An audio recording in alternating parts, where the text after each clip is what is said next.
یہ میں ہوں جس نے مردم شماری کا گناہ کیا ہے۔ ان بھیڑوں نے کیا کیا ہے؟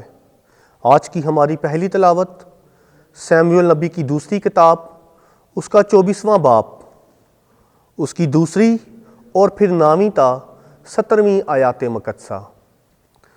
اس وقت داؤد بادشاہ نے لشکر کے سردار یوآب سے، جو اس کے ساتھ تھا، کہا کہ اسرائیل کے سب قبیلوں میں سے دان سے لے کر بحر شابہ تک گھوم اور لوگوں کو گن، تاکہ میں جانوں کہ لوگوں کا شمار کتنا ہے۔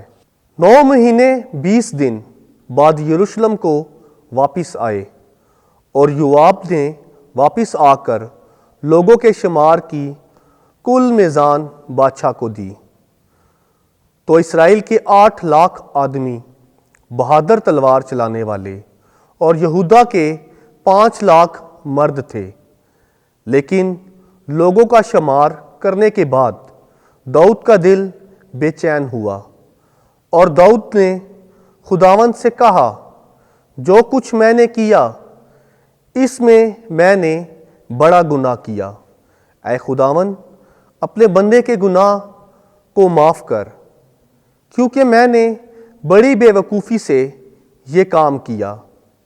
جب داؤد صبح کو اٹھا تو خداوند جاد نبی سے، جو داؤد کا غیب بین تھا، ہم کلام ہوا اور کہا، جا اور داؤد سے کہہ کہ خداوند یوں فرماتا ہے، میں تیرے سامنے 3 آفتیں رکھتا ہوں، تو اپنے لیے ان میں سے ایک چن لے، تو وہ میں تجھ پر نازل کروں گا۔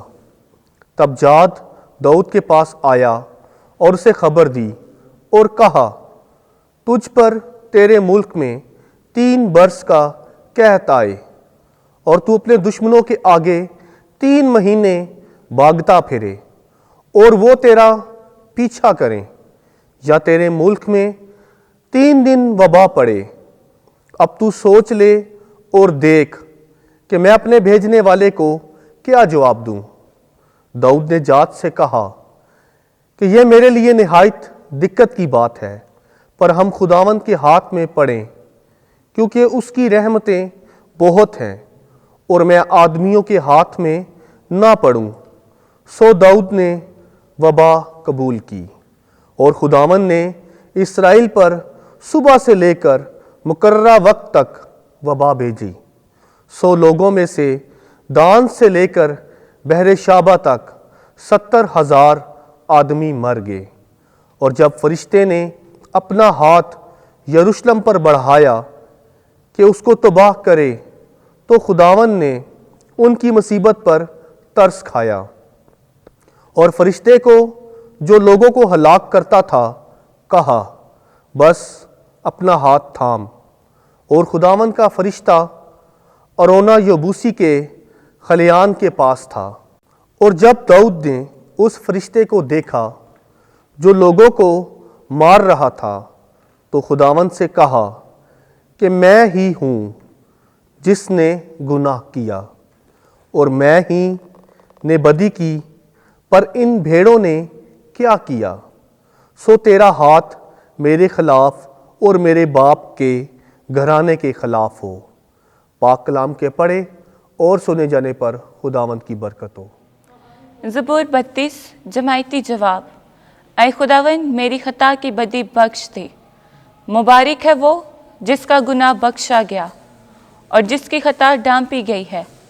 مبارک ہے وہ آدمی جس کی تقصیر خداوند حساب میں نہیں لاتا اور جس کے دل میں مکر نہیں۔ جماعتی جواب۔ اے خداوند، میری خطا کی بدی بخش دے۔ میں نے تیرے پاس اپنے گناہ کا اقرار کیا اور اپنا قصور نہیں چھپایا۔ میں نے کہا کہ میں خداوند کے آگے اپنے گناہ کا اعتراف کرتا ہوں، اور تو نے میری خطا کی بدی بخش دی ہے۔ جماعتی جواب۔ اے خداوند، میری خطا کی بدی بخش دے۔ اس لیے ہر ایک دیانتدار تنگی کے وقت تجھ سے دعا کرے گا۔ جب بڑا سیلاب ہوگا تو وہ بھی اس تک نہیں پہنچے گا۔ تو میری جائے پناہ ہے، تو مجھے مصائب سے بچائے گا۔ تو نجات کے جشن سے مجھے گھیر لے گا۔ جماعتی جواب، اے خداوند میری خطا کی بدی بخش دے۔ خداوند آپ کے ساتھ ہو۔ انجیل مقدس مرکز کے مطابق اے خداوند تیری تمجید ہو۔ چھٹا باب، پہلی سے چھٹی آیت۔ نبی کہیں بے عزت نہیں ہوتا بلکہ اپنے وطن میں۔ اس وقت یسوع اپنے وطن میں آیا اور اس کے شاگرد اس کے پیچھے ہو لیے۔ جب سبت کا دن آیا تو وہ عبادت خانے میں تعلیم دینے لگا، اور سننے والوں میں سے اکثر حیران ہو گئے اور کہنے لگے کہ اسے یہ سب کچھ کہاں سے ملا، اور یہ کیسی حکمت ہے جو اسے بخشی گئی، اور کیسے معجزے اس کے ہاتھ سے ظاہر ہوتے ہیں۔ کیا یہ وہ بڑھئی نہیں، ابن مریم اور یعقوب اور یوسف اور یہودا اور شمعون کا بھائی، اور کیا اس کی بہنیں ہمارے ہاں نہیں؟ اور انہیں اس کے سبب سے ٹھوکر لگی۔ اس پر یسوع نے ان سے کہا، نبی کہیں بے عزت نہیں ہوتا مگر اپنے وطن اور اپنے رشتہ داروں اور اپنے گھر میں۔ اور وہ کوئی معجزہ وہاں نہ دکھا سکا سوا اس کے کہ تھوڑے سے بیماروں پر ہاتھ رکھ کر انہیں شفا بخشی، اور اس نے ان کی بے تقادی پر تعجب کیا۔ انجیل مقدس کے وسیلے سے ہمارے گناہ معاف کیے جائیں۔ اے مسیح تیری ستائش ہو۔